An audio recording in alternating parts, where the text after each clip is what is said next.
1764 और 2024, 1764, 2024, ये में जो है आज 2024 में 18वें लोकसभा के चुनाव के बाद वही पोजीशन लौट रही है जो कि प्लासी की लड़ाई के बाद बंगाल में हो गई थी और मीर जाफर को वहाँ का नवाब बना दिया गया था बंगाल का ईस्ट इंडिया कंपनी के द्वारा। तो अब वहाँ पे दो मालिक हो गए। एक हो गया ईस्ट इंडिया कंपनी जो कि लड़ाई जीती थी, मीर जाफर की मदद से जीती थी, और मीर जाफर जिसको नवाब बना दिया गया था बंगाल में, वही पोजीशन आज लौट आई है 2024 में, जो कि 1764 में थी बंगाल में। आज जो है सेंट्रल गवर्नमेंट में, भारत सरकार में, अब वो तो भारत सरकार तो खत्म हो गई, उसकी तो हत्या हुई, अब तो मोदी सरकार है। और इस मोदी सरकार में मोदी जो है अब मीर जाफर बन गया, और जो ईस्ट इंडिया कंपनी है वो बन गया राष्ट्रीय स्वयंसेवक संघ RSS। तो RSS की हमेशा से जहाँ जहाँ बीजेपी की सरकारें रही हैं, इससे पहले जनसंघ की सरकार रही है। सबसे पहले जनसंघ की सरकार बनी थी 1957 में, दूसरे जब लोकसभा के चुनाव हुए थे और राज्यसभा के चुनाव हुए थे, तो मध्य प्रदेश, छत्तीसगढ़ जिसका पार्ट होता था, उसमें सरकार बनी थी और वीरेंद्र कुमार सकलेचा जो थे उसके मुख्यमंत्री थे, और पूरे 5 साल वो सरकार चल रही थी। जनसंघ की पूर्ण बहुमत वाली सरकार थी वो। उसके बाद जो है स्टेटों में कभी मिली जुली सरकारें आती रही, जनसंघ की किसी न किसी शक्ल में, फिर बीजेपी किसी न किसी शक्ल में। तो जनसंघ और बीजेपी जो रूलिंग पार्टी बन गई थी, और उसके लिए ईस्ट इंडिया कंपनी का रोल अदा किया राष्ट्रीय स्वयंसेवक ने।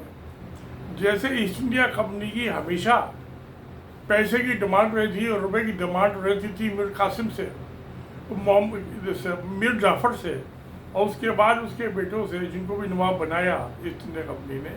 क्योंकि RSS में डिसाइड होता था कि किसको मुख्यमंत्री बनाना है, किसको मंत्री बनाना है, किसको चपरासी बनाना है। जो MLA इलेक्ट हो आके आते थे उनकी कोई औकात नहीं थी। तो उस टाइम ईस्ट इंडिया कंपनी बनाती थी कि कौन जो है बंगाल का सूबेदार होगा, नवाब होगा, नायब सूबेदार होगा। तो वही सिचुएशन आज भी है, मगर आज क्या हो गया कि थोड़ा सा डिफरेंस हो गया। वैसे ज़्यादा तो कुछ नहीं हुआ डिफरेंस। अब क्योंकि क्या हुआ कि जो पिछले 10 साल में RSS को का जो मनी कलेक्शन थी बीजेपी की या जनसंघ की ब्राइब कलेक्शन एजेंसी जो थी, वो RSS था। जैसे अब जो है, जो जम्मू कश्मीर का जब गवर्नर थे सतपाल मलिक जी, और वो मोदी के दोस्त थे, तो राम माधव पहुँच गए कि ये अनिल अंबानी की फाइल अप्रूव कर दो, साइन कर दो, 300 करोड़ रुपए दे रहा है। और वो तो 5 गज के खद्दर के कपड़े में कुर्ता पजामा पहनने वाला यशपाल मलिक, उसके लिए 5 करोड़ 300 करोड़ रुपये तो बहुत अनोखी चीज़ थी। खैर उसको कोई लेना देना नहीं था, उसने दस्तखत नहीं किए, तो उसको हटा दिया गया वहाँ से गवर्नर की पोस्ट से, सतपाल मलिक को। तो RSS इतना पावरफुल है कि वो चाहे जिस प्रधानमंत्री को हटा दे, मोदी को भी हटा सकता है। अब जो है, अब RSS में हालांकि मोदी ने दरार डालने की कोशिश की कि RSS में भी कुछ डिवीजन हो जाए, कुछ मेरे फेवर में आ जाए, जिससे कि ये नहीं हटा सके। जो आजकल मोहन भागवत है RSS का जो मुखिया है, चौधरी है, और वो बोला भी है इलेक्शन के बाद कि भैया जो मोदी ने किया है पिछले इलेक्शन में कुछ ठीक नहीं किया, गड़बड़ किया, इसमें बहुत गलत शब्दों का इस्तेमाल किया है। क्या ये तो सब इलेक्शन होते रहते हैं, ये इनका अंदरूनी मामला है। तो जैसे कि Mir Jafar East India Company के झोले भरते भरते और उसके एम्प्लॉय के झोले भरते भरते परेशान हो गया था। आज वही पोजीशन मोदी की हो गई है। और कितना पैसा दे, आरएसएस के कितने महल बनवाए, कितने चौबारे बनवाए, इसके कितने धन धान्य के घड़े भरे, मगर भरने तो पड़ेंगे अगर जो रहना है तो। मगर इसमें 2-3 बातें हुई हैं। जो बीजेपी के 240 एमपी बने, 400 पार की जगह 240 ही रह गए। 272 भी नहीं मिले पूरी मेजोरिटी में, 303 से घट के। अब इनमें से भी जो 240 एमपी हैं, पार्लियामेंट के मेंबर हैं बीजेपी के, इनमें से 57 एमपी वो हैं जो कि बाहर की पार्टियों से इम्पोर्ट हैं, वो आरएसएस के मेंबर नहीं है ना। उनको तो उन्होंने जहाँ सत्ता देगी उधर उसके तरफ आ गए। तो ये जो 57 एमपी हैं, जब मोदी ने ये देखा ये 57 एमपी जो है ये बिना आरएसएस की सपोर्ट के और चुन के आ सकते हैं लोकसभा में और पद पा सकते हैं, मंत्री बन सकते हैं, तो बाकी भी लोग जो इसके आरएसएस के सपोर्ट से नहीं जीत के आए हैं उनको भी तो ये आज़ादी मिलनी चाहिए। तो अब सवाल तो मोदी के सामने बड़ा जायज़ है कि भाई कैसे हो ये मामला।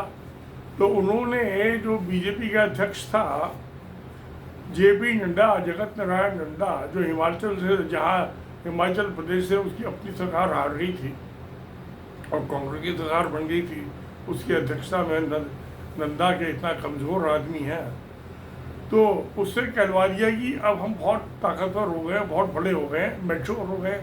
ठीक बात है, जब बच्चा जो है मैच्योर हो जाता है, बड़ा हो जाता है, तो उसको अपने आप जो है फैसले लेने की इजाज़त होनी चाहिए। जैसे मेरा बेटा अपने कोई फैसले ले, उसकी मर्जी है। हाँ, ये है कि वो अपने फैसले ले, मैं अपने फैसले लूँ। तो मैं वीडियो बना के डालूँ नहीं डालूँ मेरी मर्जी है। अभी मैं गया था मई में बेटे के पास, तो मुझे आर्टिफिशियल इंटेलिजेंस से कहता है कि आप जो कंटेंट डालते हो या आर्टिफिशियल इंटेलिजेंस पर पहले चेक कर लिया करो। अरे भाई, मैं तो ओरिजिनल इंटेलिजेंस वाला आदमी, मुझे आर्टिफिशियल इंटेलिजेंस की क्या जरूरत है? ये तो जिनको निगमा इंटेलिजेंस नहीं, उनको आर्टिफिशियल इंटेलिजेंस की ज़रूरत है। खैर, अब सवाल ये है कि उसको तो चस्का लग गया है आरएसएस को नोट कमाने का, धनपति बनने का। तो ये अब महल बनाने का, और उसकी जगह जगह महल बन रहे हैं, उनके ऑफिस बन रहे हैं, उनकी सुरक्षा के लिए सिक्योरिटी के लिए सेंट्रल गवर्नमेंट कमांडो दे रही है। वो कमांडो कौन है? वो तो जासूस है। अब मोदी ने जो था, जिन agency enforcement directorate, central bureau of investigation, इनका अपना एक डिपार्टमेंट के, उनको जो है उनके थ्रू रेड पड़वा के बड़े बिजनेस हाउसेस पे, इंडस्ट्रीज पे, वो आरएसएस को पैसा दिलवाया है। ब्राइब का जो पैसा था वो उसको दिलवाया आरएसएस को। अब जो है मोदी को जो है उसके हाथ में, क्योंकि ये तीनों एजेंसी अभी भी है, वो प्रधानमंत्री है, सरकार इनकी है, तो आरएसएस को ये डर लग रहा है कि ये इन एजेंसी से आरएसएस के ऊपर भी रेड करवा सकता है। और ये पैसे जो है जो बीजेपी के हिस्से के थे वो तो उसने इलेक्टेड बॉन्ड में ले लिए और वो ले लिए, जो हमारे हिस्से के, जो हमने बीजेपी के ब्याह पर रिश्वत इकट्ठी की थी, वो वापस वसूली कर सकता है मोदी इन तीनों एजेंसियों के थ्रू। अब ये डर बैठ रहा है इनके मोहन भागवत और आरएसएस के जो और इसके सलाहकार हैं, इनकी काउंसिल ऑफ मिनिस्टर्स है आरएसएस की, अखिल भारतीय प्रतिनिधि सभा। तो ये मामले चल रहे हैं सब। अब जो है इसके बाद इलेक्शन के क्या होगा कि जेपी नड्डा को तो इस्तीफा देना पड़ेगा उससे, अध्यक्ष के पद से बीजेपी के, तो नए बीजेपी का अध्यक्ष होगा। उसके बाद जो नेशनल काउंसिल, एग्जीक्यूटिव काउंसिल बनेगी बीजेपी की, 30 मेंबर की होती है। तो उस सब में एक कोऑर्डिनेशन कमेटी होती है जिसमें आरएसएस और बीजेपी के आदमी होते हैं, और अल्टीमेटली फाइनल डिसीजन जो होता है वो जो है, जो आरएसएस का नुमाइंदा है उसमें बीजेपी में, ऑर्गेनाइजिंग सेक्रेटरी वो है BL संतोष कर्नाटका का, और उसके वो पहले कर्नाटक में सरकार हार गई जब से उसको बनाया संतोष को, और जो उसने अपना नॉमिनी बनाया उसके बाद जो है उसमें लोकसभा के इलेक्शन में भी बड़ा ख़राब हालत रही बीजेपी की, तो उसको हटा दिया। अब वी.एल. संतोष को कैसे हटाया जाए, वो तो आरएसएस का नॉमिनी है बीजेपी में। कोऑर्डिनेशन के नाम पे वो तो किससे कितनी ब्राइब इकट्ठी करने का भी यही काम है ना, कितनी रिश्वत इकट्ठी करनी है। तो अब जब नेशनल काउंसिल का एग्जीक्यूटिव काउंसिल का इलेक्शन होगा, इलेक्शन कुछ नहीं होते हैं, एक अध्यक्ष बना दिया जाएगा बीजेपी का, वो फिर जो है सबको नॉमिनेट कर देगा। जो 30 आदमियों की इनकी नेशनल एग्जीक्यूटिव काउंसिल होती है, एग्जीक्यूटिव कमेटी होती है, नेशनल एग्जीक्यूटिव कमेटी। तो ये आरएसएस का सिस्टम है, टॉप के आदमी को अपॉइंट कर दो और वो बाकी सबको अपने आदमियों को एग्जीक्यूटिव काउंसिल के मेंबर को अपॉइंट करेगा। अब इसके अंदर झगड़ा खड़ा हो रहा है, बहुत बड़ा चांस है कि ये नेशनल एग्जीक्यूटिव काउंसिल जो बनेगी, कमेटी जो बनेगी, और बीजेपी का अध्यक्ष कौन बनेगा, तो वो कोऑर्डिनेशन कमेटी है, समन्वय कमेटी है, उसके अंदर कौन कौन होंगे। वी.एल. संतोष तो होगा ही होगा, 100% होगा। उधर प्रधानमंत्री वो भी 100% होगा। ये तीसरा आदमी कौन होगा, सवाल ये कांटा यहाँ पे आके अटक रहा है। तो मैं तो आरएसएस को बहुत अच्छी तरह समझता हूँ, क्योंकि मेरे चाचा जो थे लाला जगदीश प्रसाद गुप्ता, जिन्होंने 500 गज की कोठी आरएसएस को दी हुई थी मेरठ में, जब महात्मा गांधी का मर्डर हुआ था तो गवर्नमेंट ने कोठी सील कर दी थी, आरएसएस को बैन कर दिया था, प्रतिबंध लगा दिया था, और मेरे चाचा का वारंट इशू कर दिया था गिरफ्तारी का, क्योंकि उनकी कोठी में ऑफिस था। खैर 2 साल में सब निपटा। मेरे बाबू दौलत राम बैस जो कमिश्नर ऑफिसर रिटायर हुए थे, उनकी जान पहचान थी बहुत, तो उन्होंने मामलों को निपटवा दिया था। बड़े इज्जतदार आदमी थे मेरठ शहर के। विजयगंज नगर की कोठी जो थी वो रिलीज करा दी, जो थी डीसील करा दी। तो अब ये मामला इतना आसान नहीं है, क्योंकि इस दुनिया में जिसका जन्म हुआ है उसकी मौत निश्चित है, चाहे वो इंसान हो, चाहे वो जानवर हो, शेर हो, बकरी हो, चाहे वो परिंदा हो, चिड़िया हो या बाज हो, चाहे वो मछली हो या मगरमच्छ हो, तो जिसका जन्म हुआ उसकी मृत्यु निश्चित है। अब जो है आरएसएस को इस साल 2024 में 100 साल हो गए, तो ये सेंचुरी मनाने के बजाय, शताब्दी मनाने की बजाय अब अपनी जान बचाने के उपाय सोच रहे हैं। और जो इनके पास माल मत्ता आ गया, जो महल चौबारे इन्होंने बना लिए 5 स्टार होटल के स्टाइल बिल्डिंग ऑफिस में, और जो इनके पास जो खजाना है, मटके भरे रखे, संदूक भर रखे भरे हुए, इधर उधर गायब किए हुए इन्होंने, इसको कैसा बचाया जाए मोदी के लटके और झटकों से। सवाल इनके सामने ये बड़ा भयानक पैदा हो गया है। तो अब सवाल तो पैदा होते रहते हैं, उनका सोल्यूशन भी, जो सवाल आते हैं, मुसीबत आती हैं, तो उनका सोल्यूशन भी निकालना पड़ता है। और सोल्यूशन क्या होता है, ये होता है बातचीत करके निकाल लो भाई, तुम भी खाओ मैं भी खाओ। मगर उसमें जो आरएसएस की वो जो अथॉरिटी थी, जो ईस्ट इंडिया कंपनी की अथॉरिटी थी, कि वो जो है बंगाल के सूबेदार के मीर जाफर के बाद उसका जो है वारिस किसको बनाएगा, वो ऐसे बढ़ता चला गया। फिर जो था मुग़ल बादशाह, और नाम का बादशाह था आलमगीर सेकंड, जिसने कि बंगाल की दीवानी जो थी लॉर्ड क्लाइव को दी थी। वो नाम के तो मुग़ल बादशाह रह गए, आलमगीर सेकंड। और बंगाल प्लासी की लड़ाई के बाद जो था ये मीर जाफर नवाब तो बन गया, वो नाम के ही नवाब थे। जैसे कि आज मोदी जो था, या जो वीरेंद्र कुमार सक्सेना था, पहला चीफ मिनिस्टर इनका, मध्य प्रदेश का छत्तीसगढ़ का पार्ट होता था 1957 में। मगर आज जो है वक्त बदल गया है, क्योंकि सेंट्रल गवर्नमेंट में जो एनफोर्समेंट डायरेक्टरेट है, वो जिसको गिरफ्तार करेगा उसकी 20 साल जमानत नहीं होगी। तो क्या ये मोदी जो है, ये आरएसएस के मुखिया मोहन भागवत को गिरफ्तार करवाएगा? क्या मोदी जो है, जो 300 करोड़ की रिश्वत की डील कर रहा था सतपाल मलिक से, उसको गिरफ्तार करवाएगा?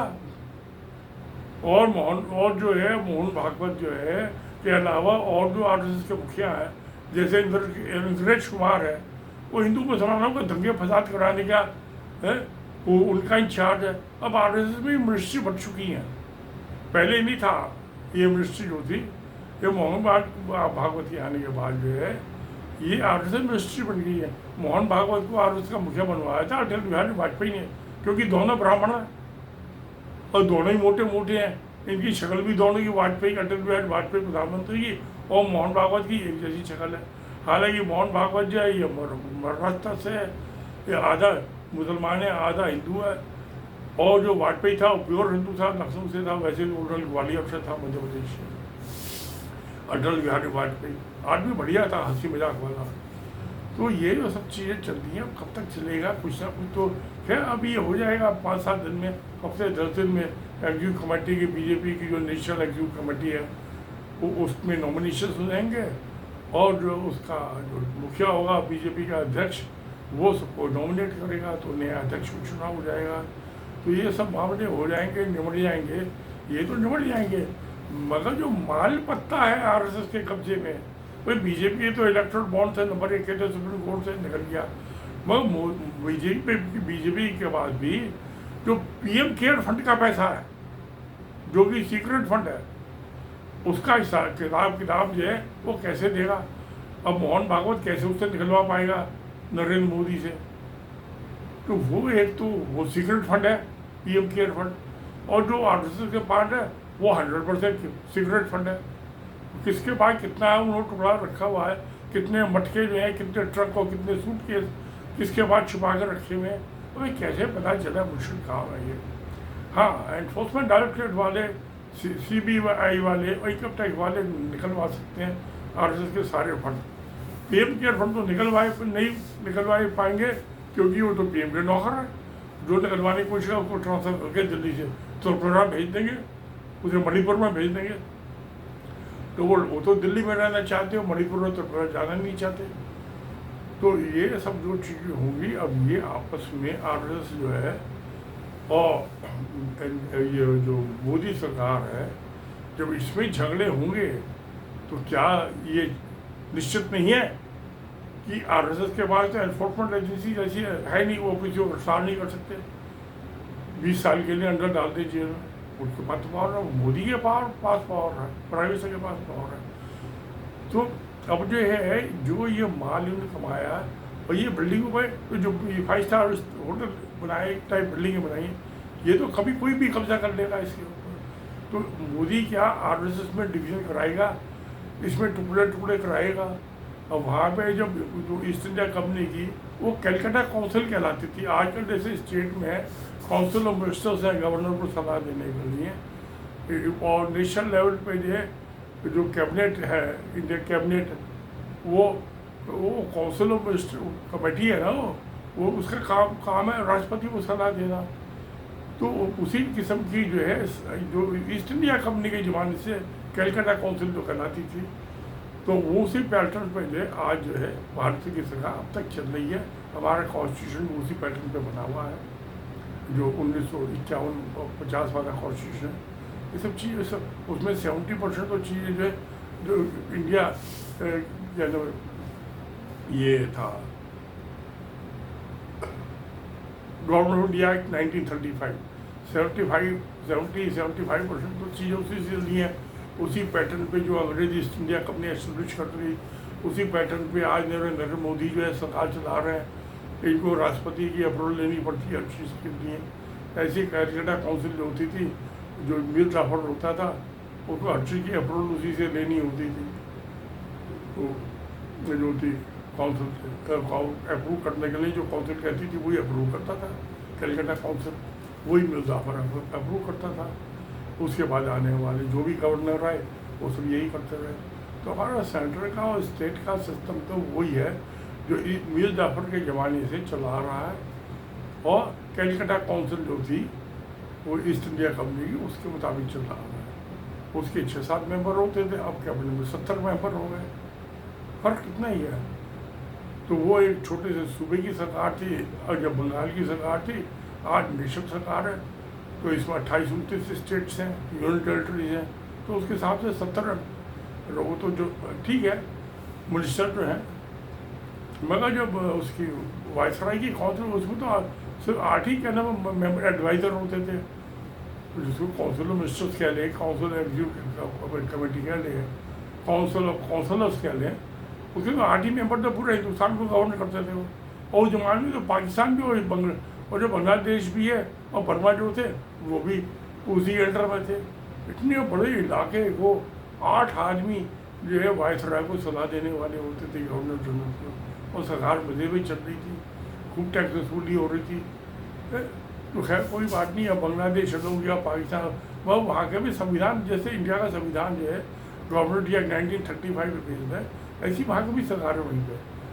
कॉन्स्टिट्यूशन में लॉ में कोई चेंज नहीं हुई है। जो ईस्ट इंडिया कंपनी की जो मीर जाफर के अंडर में तो कहने नॉमिनल कहना चाहिए, वो तो बाकी कैलकाटा काउंसिल जो थी वो तो वहाँ पे जो बोर्ड ऑफ गवर्नर्स होते थे ईस्ट इंडिया कंपनी के इंग्लैंड में, वो अपॉइंट करते थे। तो ये सब चीज़ें चल रही है, होता रहेगा। अब इनमें लड़ाई झगड़ा होगा बीजेपी में, आरएसएस में, अब कौन किससे पैसे वसूल करता है। मगर अब मुझे दिखाई दे रहा है कि आरएसएस के 100 साल हो गए, आरएसएस बुढ़ा हो गया है, अब अपनी मौत की तरफ चल पड़ा है। क्योंकि ये सरकार जो तो डायनेमिक है, कॉन्स्टिट्यूशन बदल दे। हमारा जो पार्ट है वो डेड कॉन्स्टिट्यूशन नहीं है। जब चाहे पार्लियामेंट कॉन्स्टिट्यूशन और अमेंडमेंट लाती है। अब 100 से ज़्यादा अमेंडमेंट हो चुके हैं, मगर आरएसएस में कोई चेंज नहीं हुआ। आरएसएस तो एक ही है, उसका एक ही क्या नाम है, संचालक। हाँ, तो फिर ये अब मोदी अमित शाह जो है ये आरएसएस में कितना डिवीजन पैदा कर पाते हैं, इसको कितनी शाखाओं में बंटवा पाते हैं, और इससे कैसा वो इनको पैसा जो इन्होंने कमवाया है मोदी और अमित शाह ने इनके बिजनेसमैनों से लूट के करा के बीजेपी के पास जो धन इकट्ठा हुआ है, तो वही जो धन है आरएसएस का दुश्मन है। पैसा तो बाप बेटे का दुश्मन है, बेटा बाप का मर्डर कर दे, बाप बेटे का मर्डर कर दे। तो आज क्या आरएसएस का जो बेटा है ये नरेंद्र मोदी अमित शाह, ये अपने बाप का मोहन भागवत का और आरएसएस का मर्डर नहीं कर सकते? करेंगे, जरूर करेंगे। पैसा दुश्मन है, जमी जला दुश्मन है। तो इसलिए अब जो है तसल्ली से देखने वाली बात है, ये दोनों आपस में लड़ेंगे, और ये उसके बाद ये जब लड़ाई होती है तो उसके दोनों पक्षों का नुकसान होता है, चोट सभी को लगती है। तो ऐसा नहीं होता कि जो जीत गया उसको क्या नाम है चोट नहीं लगी, जो हार गया उसको चोट लगी। चोट जीतने वाले हारने वाले दोनों को ही लगती है। तो अब इनमें जो घमासान होगा बीजेपी में, अब जो ये नेशनल एग्जीक्यूटिव कमेटी बनेगी और जो इसका अपॉइंट होगा अध्यक्ष जो बीजेपी का, तो लड़ाई तो यहीं से चालू हो जाएगी। अब ये फिर उन्होंने आरएसएस ने 75 की 75 साल की एज फिक्स की भी है कि भाई इनको रिटायर कर दो। जितने भी नेता जैसे मुरली मनोहर जोशी को रिटायर कर दिया, LK अडवाणी, लाल कृष्ण अडवाणी को रिटायर कर दिया, यशवंत सिन्हा को रिटायर कर दिया, और बहुत को रिटायर कर दिया। अब ये जो 75 की एज वाले हैं, तो ये 1 सवा साल 1.5 साल बाद मोदी भी 75 का हो जाएगा। इसमें जो है ज़्यादातर जो इनके सीनियर मिनिस्टर्स हैं वो 1-2 साल में 75 हो जाएंगे। तो जब इनको रिटायर करेंगे तो क्या ये रिटायर हो जाएंगे? इनको मंजूर होगा? तो घमासान चालू होगा। पहले तो नेशनल एग्जीक्यूटिव कमेटी की जो 30 मेंबर की फॉर्म होगी, बीजेपी का अध्यक्ष कौन होगा, और उसके बाद जब 1.5 साल बाद इनका रिटायरमेंट का नंबर आएगा तो घमासान चालू हो जाएगा। क्या इनको अपना रिटायरमेंट मंजूर होगा? अगर वो नहीं होगा तो इनको अपने बाप पे, अपने आरएसएस पर अटैक करना पड़ेगा। अटैक करने के लिए बाद इनके ED, CBI, income tax department और पुलिस इनके पास बहुत है अटैक करने के लिए। सबको गिरफ्तार करा लेंगे। आरएसएस की जब गिरफ्तार करा लेंगे तो आरएसएस के खिलाफ भी मौत हो जाएगी। ख़त्म कहानी है।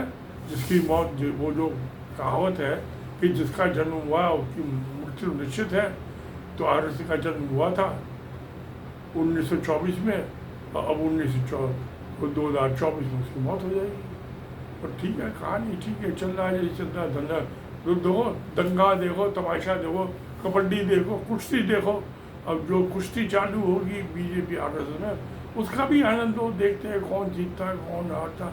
धन्यवाद, नमस्कार।